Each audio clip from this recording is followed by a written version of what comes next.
This is Unplugged, a series of conversations with creative minds from the design industry and beyond, hosted by H&H.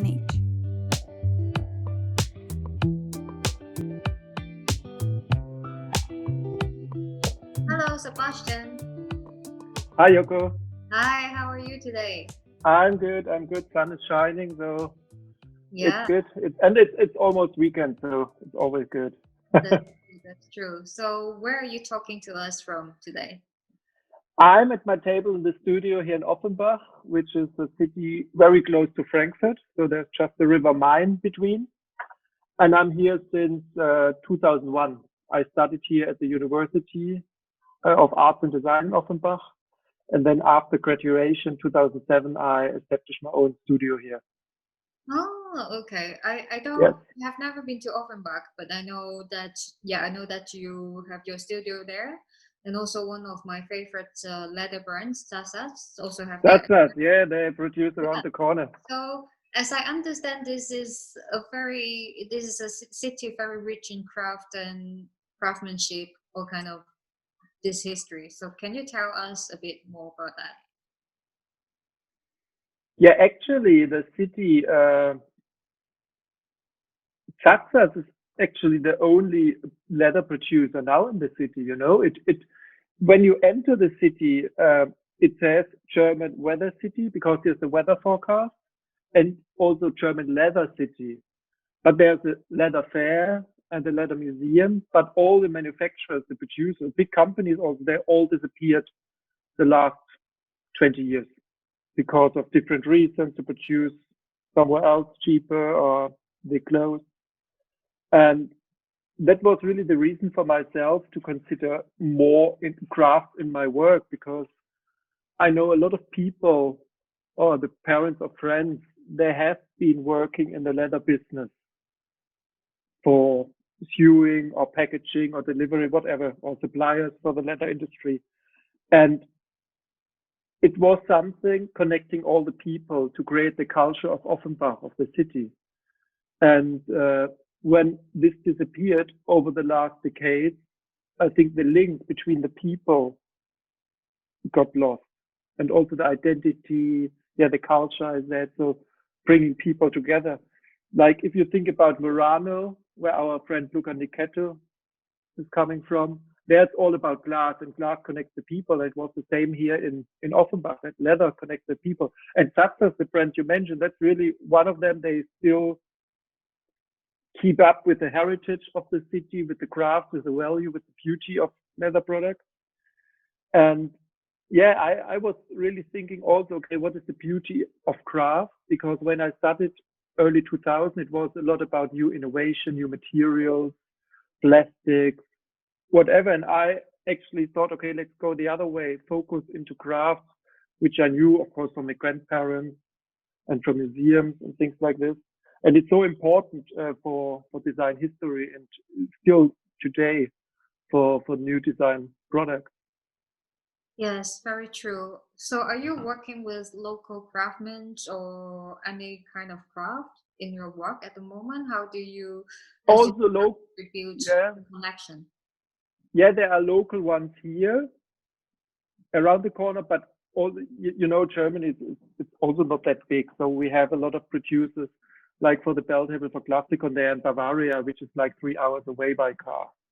And I really love the fact that the companies are close by because then I can go there to visit them, to look behind the scenes, to understand the craftsmen, what they are doing, how they work, and to understand the material and their techniques and what they are specialized in. Because every glass blowing company, for example, they have the specific techniques.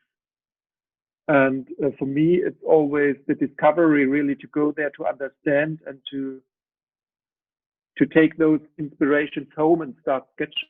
You mentioned the bell table you designed for Yes, classical. That a lot of people come to know about you and your work through the bell table. So can you sure. tell us a little bit about the concept and how do you get to work with classical?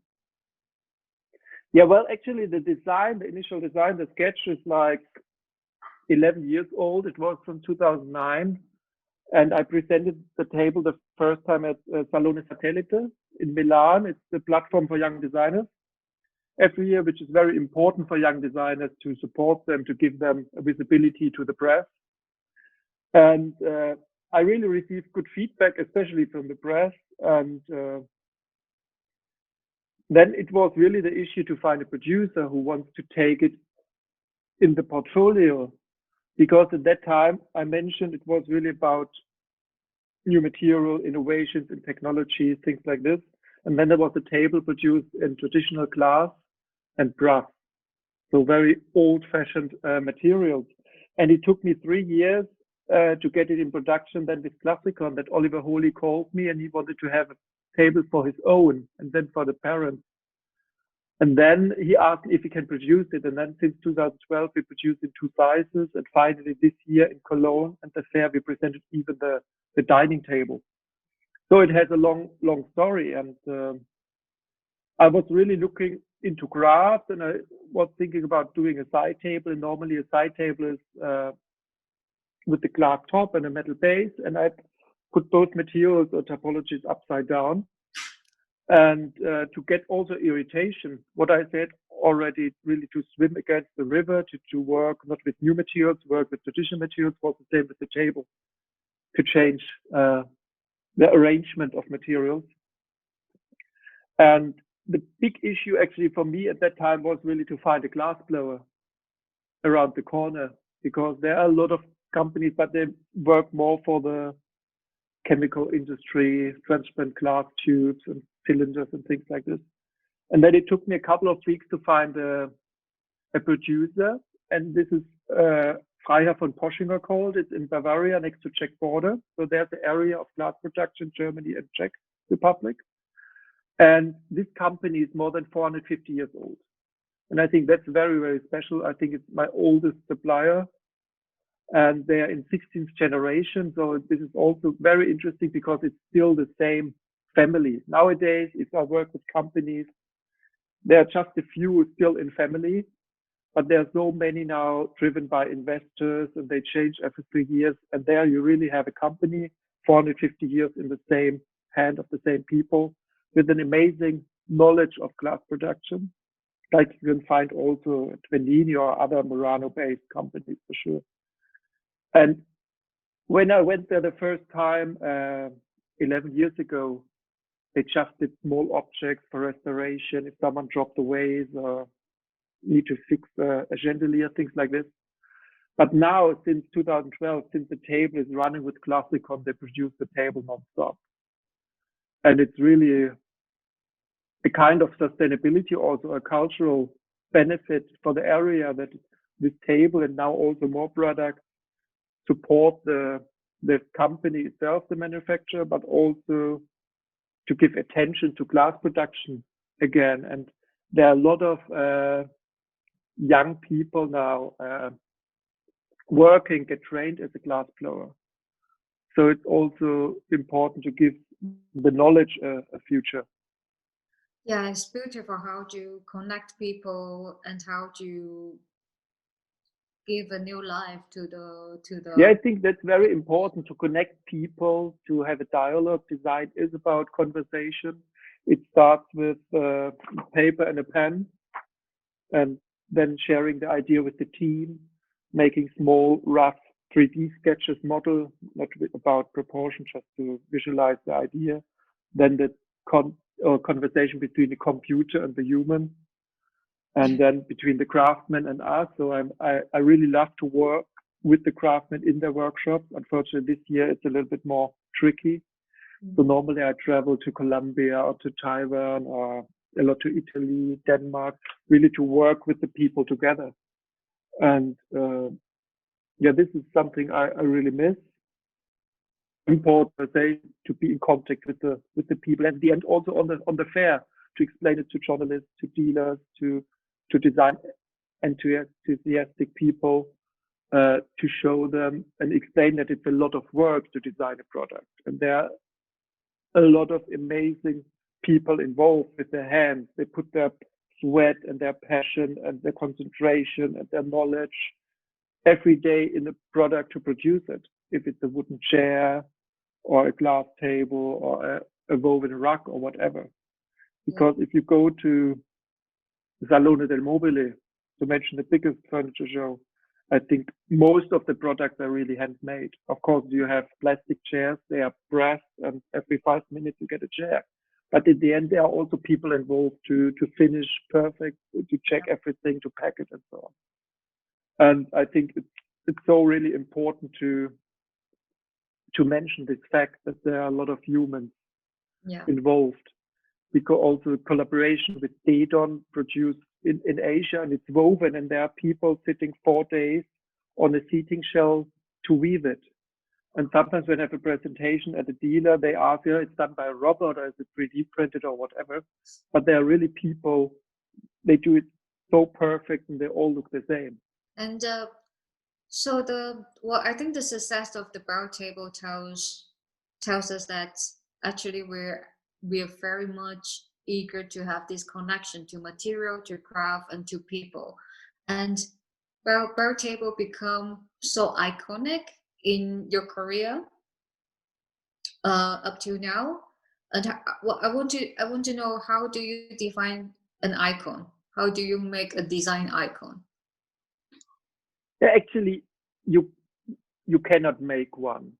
It always looks like you look in a book and then it's like a recipe, and you have put good tools and materials and craftsmen all in a big pot, and you boil it and then you have an icon.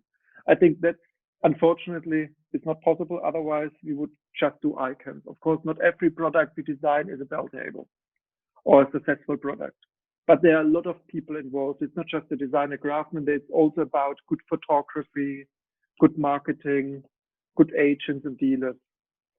And but our idea, what drives us every single day, is really to think about quality, long-lasting products which become companions for life, maybe companions for generations. Because now during COVID-19, we really had the time to consider our life, to reflect our life, to think about quality, to go to local markets, maybe to buy vegetables, and had more time to cook by ourselves. Because normally I'm sitting like 35% of the year in the plane, traveling for talks and fairs and presentations and meetings. And now I really had also the time to enjoy life at home and to think about quality life. And I think this is the same for products. We want good products, and we still buy too much nonsense and stupid things, and we want to get rid of it after 1 season or 2 seasons. It's a little bit like the fashion industry. There's a big topic always, fast fashion, but it exists also with furniture. Fast furniture is everywhere. You can buy furniture, not just at furniture stores. You get them also at your local supermarkets with special collections. And those are furniture. They have nothing to do with long lasting or quality or a lot of design impact or work. There are a lot of rip-offs, copies. And I think there we also have to somehow educate the people to buy things which last for a long time, like you see, for example, in Denmark, when I'm always there, where we also recently met, and you walk around the streets, actually in the evening when the lights are on in the living rooms, you see even in the most simple areas, the people have a design icon on a Jacobson lamp or a Hans Wegner chair, because it's an icon, maybe it's also a status symbol, but on the other hand, it's also quality. Yeah, and those designs exist already for 60 years. You can buy perfect vintage ones. You can buy re-editions or new ones from all those Danish brands. And I think the people really appreciate the design and the quality. They all focus on those products with our partners. And I think the European design, production, and market is really with a very high quality. If you go to France or Italy, and to all those suppliers, because they produce also, most of them were sustainable in their areas. And that's very special also in Italy, that they have their suppliers around the corner, which are specialists for small brass feet, for lounge chair, or for upholstery, or for wood bending. And I think that's always the best opportunity, of course, for a designer like me to go there to develop long-lasting products with those companies. Yeah, so well, we're all in this pandemic time. We all have an opportunity to stay home and to rethink about our lifestyle and enjoy a bit something that we couldn't do when we have to constantly travel. But I think for your work, is traveling is also a very important part of your Yeah. creation. So how is it affecting you that you couldn't really travel to anywhere to meet with your supplier or the manufacturers, your clients or your audience? How is it working for you? Yeah, traveling, of course, is a huge privilege. You feel it nowadays, especially, but also for me, I did a lot of camping with my parents when I was a child, more like Scandinavia, Italy, and 5, 6 years in a row in France. So I know every church and stone in France, I think. And then with my job, I had the opportunity really to go to Taiwan, Colombia, Japan, Russia, and a lot also to Africa, to Zimbabwe. And this is always a huge source of inspiration. And really to go there, not like a tourist, to drive there in the bus, really to go there to the workshop, to sit down, to have lunch, dinner together, to drink the local beer, listen to the music, and so on. And this is now, of course, missing. So we have those virtual chats like we have now, or we have presentations on Zoom, or even we had some product meetings virtual, which worked actually quite well. They send the sample, or we have a printout, and then we have the discussion. And it was much better than I expected. And I think what I can learn from myself, that we can do a lot of meetings also in this way. So I have to travel less, but of course for a fair, and I really miss fairs because it's something you meet people and you can touch the design.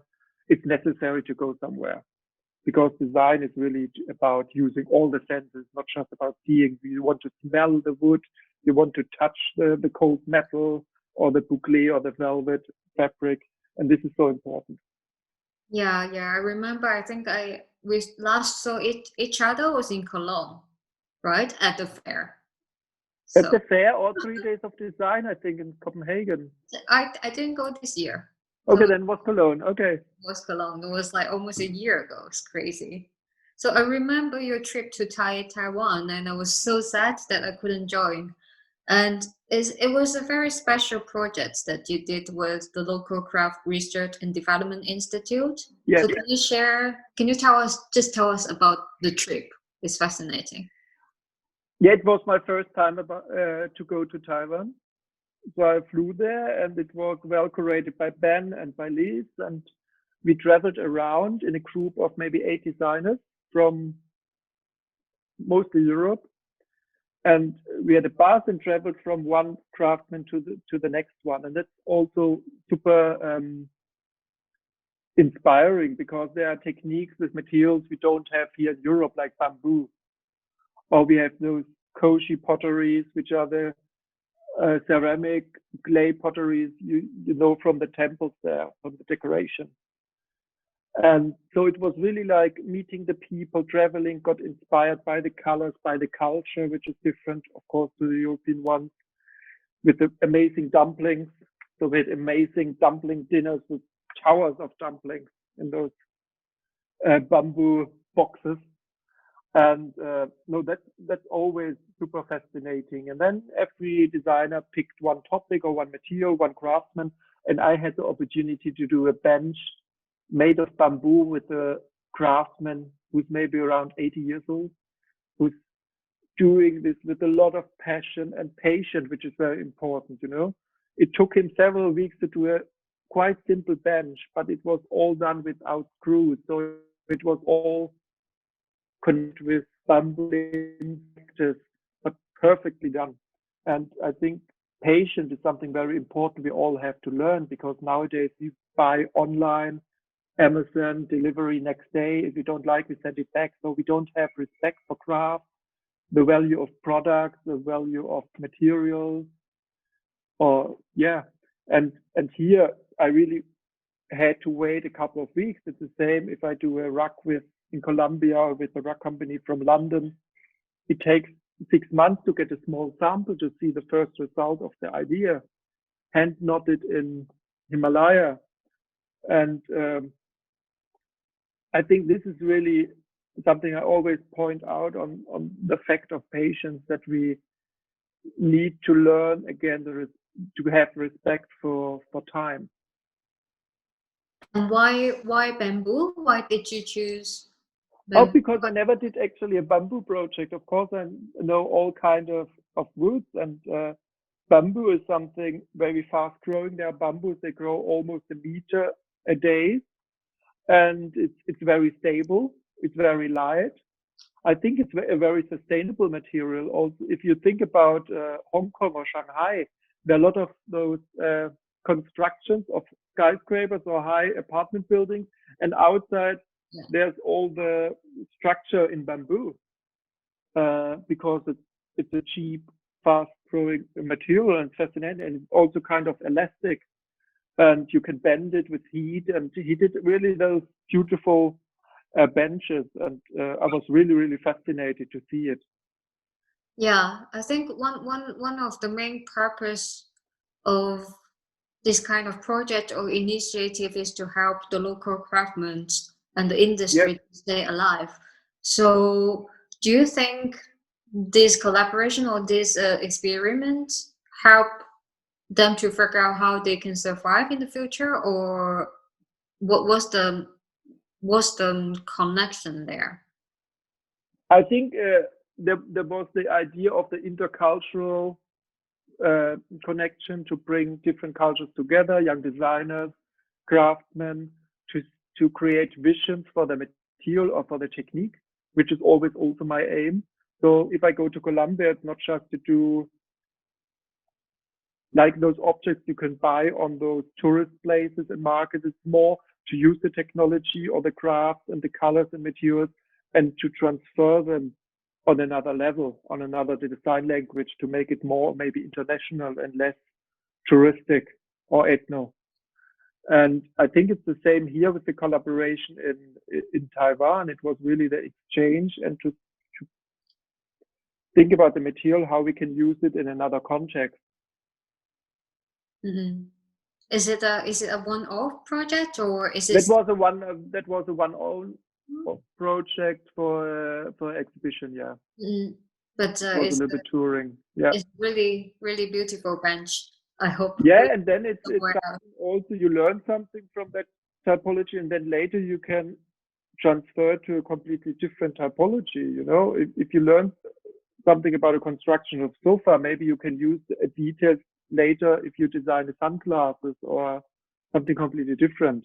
And as a designer, I'm very curious and driven by curiosity, and it's about having no borders, really the freedom, which is so important. And it's not just about furniture or lighting. It could be also fashion or sunglasses or tiles or stove or barbecue or product design, technical products. And I think this makes it also always fresh and keeps the creativity if you're not just sticking to one typology like chairs. I think this makes it really more interesting, really, to have the variety and to bring aspects from one typology to another one. Yeah, well, Next project also like people. yeah, that's exactly what you're doing. You're Yes, doing chairs, tables, glasses, trays, everything. So yeah, I saw, well, you designed a very nice pair of sunglasses for a yeah, German for the brand. Berlin-based company. Yeah, IC Berlin. It's something completely, well, as far as I understand, it's something completely different to in terms of, well, not only the typology, but how to make a functional or, I don't know, fashionable It item. was very difficult because it was something completely different. It's much closer to the human, so it's always with you. And of course, to design something for a face, the faces are so different, you know, the nose and the eye and everything. So it was quite tricky. And together with my assistant Sarah, we really did a small range, but a beautiful one, and very well received, because it has a different approach or a different feedback as a designer, because we don't come from the sunglasses industry or the sunglasses designer. So we bring some inspiration and input to a business we never worked before. And I think this is also an advantage for companies sometimes to look for for people or designers which are not typically working in that field. Yeah, I think the result is very nice. Will you do another one for them, or are you No, working? this will continue. Here's also my own one. You see, Nice. yeah. Cool. And I really like the painting, so the graphic behind you. What are they? Can you Oh, those two show here. us? Yeah. Oh, they are actually from a student from the university I graduated, and I Oh, bought them on one of their exhibitions. Yeah. yeah. No, I So, think art is always very interesting. Of course, the artists, they have a freedom a designer never can have because we're always linked to more parameters or to a company or to statics and things like this. But I think it's a huge source of inspiration. And I think a lot of those creative disciplines are very connected. If you look in art, it's also a lot about real materials and craftsmanship.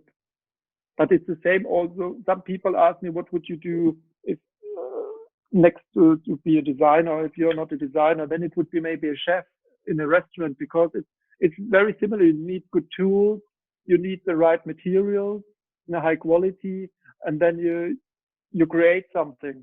And it's about all the senses, the smell and the taste and how it looks like.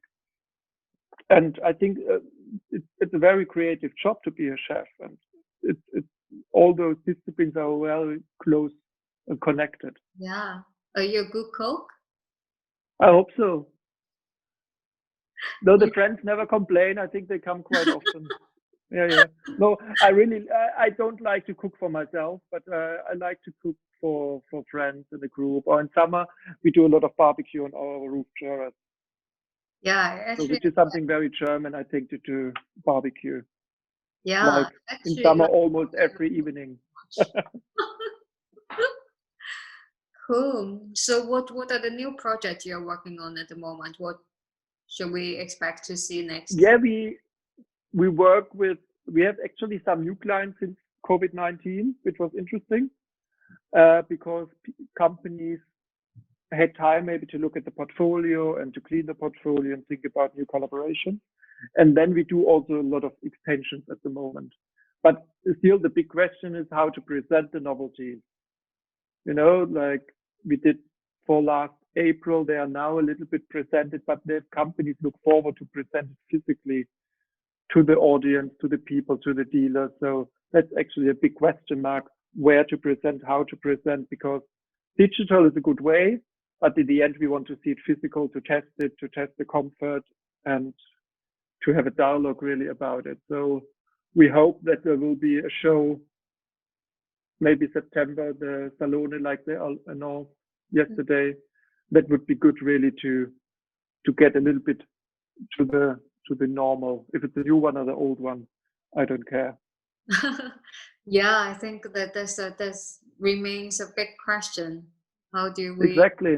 change the world again? Yeah. Yeah. How do you think the digital launches work for you or not exactly? I think the feedback was really good, and but it's difficult, of course, for dealers now to order products just because at the end they need to order just to order after a Zoom call. They want to see it. And of course, some did, some not. Because for dealers, it's always a huge investment to order for one season new products or to go to a fair, frankly speaking. So, of course, it's much better to have. That's why I really look forward for the next fair, and I'm sure we need fairs because there are also sometimes rumors: do we need fairs in the future? But I think it's important really to have a platform to meet each other. It's also kind of competition. What is the next company doing? What is the other designer doing? I really like this also, and to meet the people and to have the conversation. So one last question. So if we can travel freely again, so Yes, what's the first place you want to go? the first place I want to go. Actually, I miss destinations outside of Europe, like Asia. I miss Shanghai a lot, Japan. But of course, I haven't been also to Colombia this year. Normally, I go one time a year to Colombia to see the production, to develop new things there. So there are a lot of spots I want to go, and also a lot of destinations I've never been, or for vacation. But on the other hand, it was really nice this year with my partner. We did vacation in the former part of East Germany. I've never been, just in Berlin, and it was really nice to see the own country, to understand, to go to Dresden, to Leipzig, which are beautiful cities and beautiful landscapes around. So this was also fascinating, and sometimes it's not just to go far, far away. It's sometimes it's the beauty also around the corner. Yes, very true. But anyhow, I hope to see you again very Yes, soon. sure. I hope so In the too. world. Yeah, so thank you so much for today. Thank you. Thank you very much for the talk. Thank you. Speak to you soon. Thank you. Bye bye.